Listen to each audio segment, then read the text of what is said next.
أعوذ بالله من الشيطان الرجيم.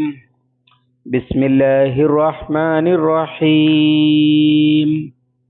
فأتبع سببا حتى إذا بلغ مغرب الشمس وجدها تغرب في عين حمئة ووجد عندها قوما قلنا يا ذا القرنين إما أن تعذب وإما أن تتخذ فيهم حسنا. الله العظيم. സൂറ അൽ കഹ്ഫിലെ 85-86 ആയത്തുകൾ. ഫഅത്ബഅ സബബ, എന്നിട്ട് അദ്ദേഹം, അല്ലെങ്കിൽ അങ്ങനെ അദ്ദേഹം സബബിനെ പിൻപറ്റി എന്നാണ്. അഥവാ കാരണങ്ങളെ അവലംബിച്ചു എന്നർത്ഥം. സബബ് ഉപാധി, കാരണങ്ങൾ എന്നൊക്കെയാണല്ലോ വാക്കിന്റെ അർത്ഥം.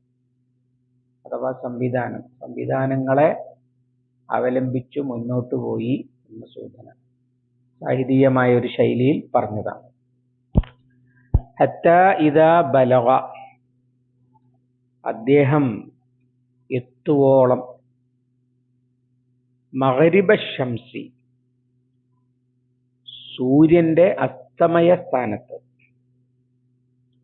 വജദഹ, അവിടെ അദ്ദേഹം കണ്ടു, വജദഹ, ആ സൂര്യനെ അദ്ദേഹം കണ്ടു, തഗ്റുബു, അത് അസ്തമിക്കുന്നു, ഫി ഐനിൻ, ഒരു ജലാശയത്തിൽ, ഐന് അരുവി അല്ലെങ്കിൽ പുഴയുടെ, കടലിന്റെ വീതി കുറഞ്ഞ ഭാഗം, ഇങ്ങനെയൊക്കെയുള്ളതിനാണ്, അഥവാ ചെറിയ വീതി കുറഞ്ഞ ജലാശയത്തിനൊക്കെ ഐന് എന്ന് പറയും.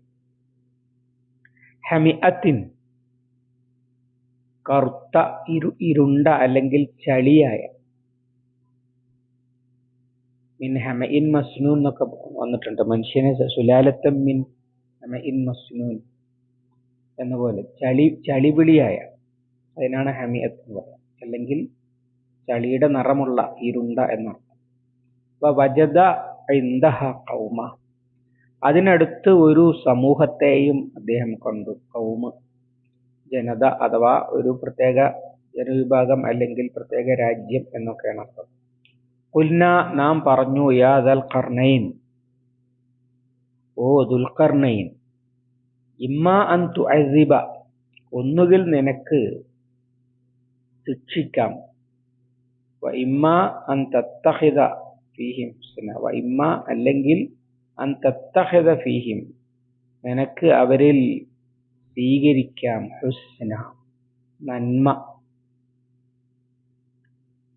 വിജിഗീഷുവായ ദുൽഖർനൈൻ, അദ്ദേഹത്തിന് അല്ലാഹു തആല എല്ലാവിധ അധികാരങ്ങളും സംവിധാനങ്ങളും നൽകി എന്നാണല്ലോ. ഇന്നാ മക്കന്നാ ലഹു ഫിൽ അർളി വഅതൈനാഹു മിൻ കുല്ലി ഷൈഇൻ സബബ. ആ സബബുകളെ, അഥവാ ഭൗതിക സംവിധാനങ്ങളെ അവലംബിച്ചുകൊണ്ട് അദ്ദേഹം ഒരു ജൈത്രയാത്ര നടത്തി. അത് പടിഞ്ഞാറോട്ടായിരുന്നു. അങ്ങനെ കരമാർഗം പോകാവുന്നിടത്തോളം പോയി. അതാണ് ഹത്താ ഇദാ ബലഗ മഗ്രിബ ശംസി. ഈ സ്പേസ് സയൻസ് അനുസരിച്ച് സൂര്യന് അസ്തമയസ്ഥാനം എന്ന് പറഞ്ഞിട്ടൊന്നുമില്ല. ഓരോ നാട്ടിലും അസ്തമിക്കുന്ന സ്ഥലം എന്നാണ്. പക്ഷെ എല്ലാ നാട്ടുകാരും അവരുടെ കരഭാഗത്തിന്റെ പടിഞ്ഞാറുള്ള കടലിനെ സൂര്യൻ അസ്തമിക്കുന്ന സ്ഥലം എന്നാണ്. ഈ അസ്തമയം ഇല്ലാത്തതുപോലെ തന്നെ ഉദയവും ഇല്ലല്ലോ. പക്ഷെ ജപ്പാന് ഉദയസൂര്യന്റെ നാട് എന്ന് വിളിക്കാറുണ്ട്. എന്നതുപോലെ സൂര്യൻ കടലിൽ താഴുമ്പോൾ എന്നൊക്കെ പാട്ടിൽ വരെ പ്രയോഗിക്കാറുണ്ട്. അങ്ങനെ കരമാർഗം പോയിട്ട് ഇനി അവിടെ നിന്ന് അങ്ങോട്ട് കടലാണ്, വഴിയില്ല എന്ന് തോന്നുന്ന സ്ഥലം വരെ പോയി എന്നാണ് ഹത്താ ഇദാ ബലഗ മഗ്രിബ ശംസ് എന്ന് പറഞ്ഞാൽ. വജദഹ തഗ്റുബു ഫി ഐനിൻ ഹമിഅത്തിൻ, അപ്പോൾ അത് ഒരു ചളി നിറഞ്ഞ ചളി നിറഞ്ഞ ജലാശയത്തിൽ താഴുന്നതായിട്ട് അദ്ദേഹം കണ്ടു. അഥവാ അദ്ദേഹം നോക്കുമ്പോൾ കാണുന്നത് സൂര്യൻ കടലിൽ താഴുന്നതാണ്. ആ കടലിന്റെ പ്രത്യേകത ഒരു ചളി നിറഞ്ഞ ഭാഗമാണ്. ഏതോ കടലിന് അകത്തേക്ക് കയറി നിൽക്കുന്ന ഭാഗമാകാം. അദ്ദേഹം ജീവിച്ച പ്രദേശങ്ങളെ കുറിച്ചൊക്കെയുള്ള നിഗമനം ഈ പേർഷ്യയും അതുപോലെ തുർക്കിയും അഥവാ മീഡിയൻ അതൊക്കെ കൈയടക്കി എന്നാണല്ലോ. അപ്പോ ആ തുർക്കിയുടെ പടിഞ്ഞാറ് വശത്തേക്ക് ചെന്നാൽ ഒരു ഭാഗത്ത് കാണുക കരിങ്കടലാണ്. അതാണെങ്കിൽ ഈ ഐനിൻ ഹമിഅത്തിൻ എന്ന് പറഞ്ഞത് വളരെ ഫിറ്റാണ്. അല്ലെങ്കിൽ മെഡിറ്ററേനിയൻ സീയുടെ ഉൾക്കടൽ അകത്തേക്ക് കയറി കിടക്കുന്ന ഭാഗമാകാം. ഈജിയൻ കടൽ എന്നൊക്കെ പറയുന്നുണ്ട് ചില പണ്ഡിതന്മാര്. അങ്ങനെ ഏതോ ആണ് കണ്ടത്. എന്തായാലും അതൊന്നും ഖുർആൻ എവിടെയാണ് എന്നതിന്റെ കൃത്യത, അതിന്റെ ഒരു ലൊക്കേഷൻ, അതൊന്നും അല്ലാഹു തആല കാര്യമായി പരിഗണിക്കുന്നില്ല. പകരം അദ്ദേഹത്തിന്റെ ജീവിതത്തിൽ നിന്നുള്ള ദിക്ർ ആണ് പറയുന്നത് എന്നാണല്ലോ കഴിഞ്ഞ ഭാഗത്ത് പറഞ്ഞത്. അപ്പൊ വജദ ഇൻദഹ ഖൗമ, അതിനടുത്ത് അഥവാ പടിഞ്ഞാറേ ആ കരമാർഗം പോയാൽ പടിഞ്ഞാറ് ഭാഗം പോകാവുന്നിടത്തോളം പോയാൽ എത്തുന്ന സ്ഥലത്ത് കടൽക്കരയിൽ എത്തിയപ്പോൾ അവിടെ ഒരു ജനതയെ കണ്ടു. അതുവരെ മനുഷ്യരെ കണ്ടില്ല എന്നൊന്നും അതിനർത്ഥമില്ല. പകരം അവിടെ വളരെ വ്യവസ്ഥാപിതമായ ഒരു ഭരണകൂടവും ഒരു സമൂഹവും ഒക്കെ ആയിട്ട് കണ്ടു. അതാണ് ഖൗമ് എന്ന് പറയുന്നത്. അപ്പോൾ നാം പറഞ്ഞു നാം പറഞ്ഞു യാദൽ ഖർനൈനി, ഓ ദുൽഖർനൈൻ, ഇമ്മ അൻ തുഅസിബ വ ഇമ്മ അൻ തത്തഖിദ ഫീഹിം ഹുസ്ന, നിനക്കൊന്നുകിൽ അവരെ ശിക്ഷിക്കാം, അല്ലെങ്കിൽ അവരിൽ നിന്ന് നന്മ സ്വീകരിക്കാം. എന്താണ് ഈ പറഞ്ഞത്? നാം പറഞ്ഞു എന്ന് പറഞ്ഞാൽ അപ്പോൾ പറഞ്ഞു എന്നാണോ? അങ്ങനെ മനസ്സിലാക്കുന്നവരുണ്ട്, വഹിയാണ് എന്നൊക്കെ. പക്ഷെ അതിന് വേറെ തെളിവുകളൊന്നുമില്ല, അതൊരു ഊഹം മാത്രമാണ്. എന്ന് മാത്രമല്ല, അങ്ങനെ പറയാൻ പ്രത്യേകം വഹി ഉണ്ടായിക്കൊള്ളണം എന്നില്ല. അള്ളാഹുവിന്റെ ശരീഅത്തിൽ, അദ്ദേഹത്തിന് പാലിക്കേണ്ടതുള്ള ശരീഅത്തിൽ നിയമമുണ്ടായിരുന്നു എന്നാണ്. ഇപ്പൊ അള്ളാഹു നമ്മളോട് കൽപ്പിച്ചിരിക്കുന്നത് 5 നേരം നമസ്കരിക്കാനാണ് എന്ന് നമ്മളിൽ ഒരാൾ പറഞ്ഞാൽ അതിന്റെ അർത്ഥം അള്ളാഹുവിൽ നിന്ന് അദ്ദേഹത്തിന് വഹിയുണ്ട് എന്നല്ലല്ലോ. ഇസ്ലാമിക ശരീഅത്തിൽ 5 വക്ത് നമസ്കാരമാണ് നിർബന്ധം എന്നാണ്. അതുപോലെ ചരിത്രത്തിൽ അത്തരം വർത്തമാനങ്ങൾ വേറെയും കാണാം.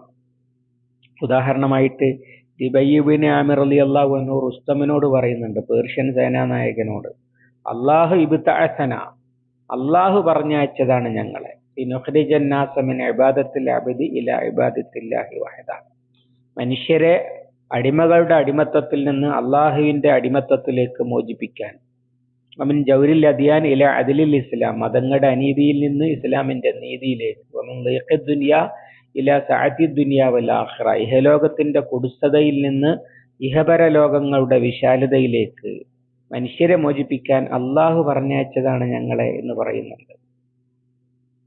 അതേ ട്യൂണിലുള്ള ഒരു വർത്തമാനമാണ് നാം അദ്ദേഹത്തോട് പറഞ്ഞിട്ടുണ്ട്. അഥവാ അദ്ദേഹത്തിന് മനസ്സിലായ ദീനിൽ അദ്ദേഹം പഠിച്ചിട്ടുണ്ട്, ഉൾക്കൊണ്ടിട്ടുണ്ട്. പിന്നെ ആ ജനതയുടെ കാര്യം, അവര് അദ്ദേഹത്തോട് എന്ത് നിലപാട് സ്വീകരിച്ചു എന്നതിന്റെ അടിസ്ഥാനത്തിൽ അദ്ദേഹത്തിന് പെരുമാറാം. അധികാരം കൊടുത്തവർ കുറിച്ച് ഉദാഹരണമായിട്ട് യൂസുഫ് അലൈഹി ഇസ്ലാമിനെ കുറിച്ച് അല്ലാഹു തആല പറയുന്നുണ്ട്, വകദാലിക മക്കന്നാ ലി യൂസുഫ ഫിൽ അർളി യതബവ്വഉ മിൻഹാ ഹൈസു യശാ, അപ്രകാരം യൂസുഫിന് നാം ഭൂമിയിൽ അധികാരം നൽകി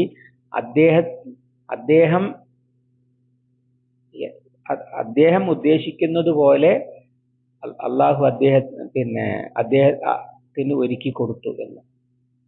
ഇങ്ങനെ ഉദ്ദേശിക്കുന്നത് പോലെ കൈകാര്യം ചെയ്യുവാനുള്ള അധികാരവും സാഹചര്യവും കൊടുത്തു എന്നാണ്. ഇവിടെ ഈ ജനത അദ്ദേഹത്തോട് സഹകരിക്കുകയാണെങ്കിൽ അവരുടെ നന്മ ഉപയോഗപ്പെടുത്താം.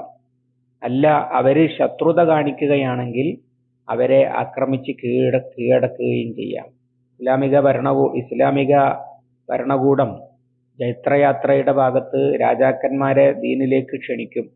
അവര് സ്വീകരിക്കുകയാണെങ്കിൽ അവര് സഹോദരന്മാരാണ്, നമ്മൾ സഹോദരൻ, പിന്നെ ഭരണകൂടം ചെയ്യുക ആ ഭരണാധികാരിയെ തന്നെ ആ രാജ്യം നല്ല നീതി പുലരുന്ന, സമത്വമുള്ള, ജനങ്ങൾക്ക് സ്വാതന്ത്ര്യമുള്ള, അതുപോലെ പിന്നെ വികസനമുള്ള, സത്യത്തിന്റെ അടിസ്ഥാനത്തിൽ നയിക്കപ്പെടുന്ന ഒരു സമൂഹമാക്കാൻ ആ ഭരണാധികാരിയെ തന്നെ സഹായിക്കുകയാണ് ചെയ്യുക.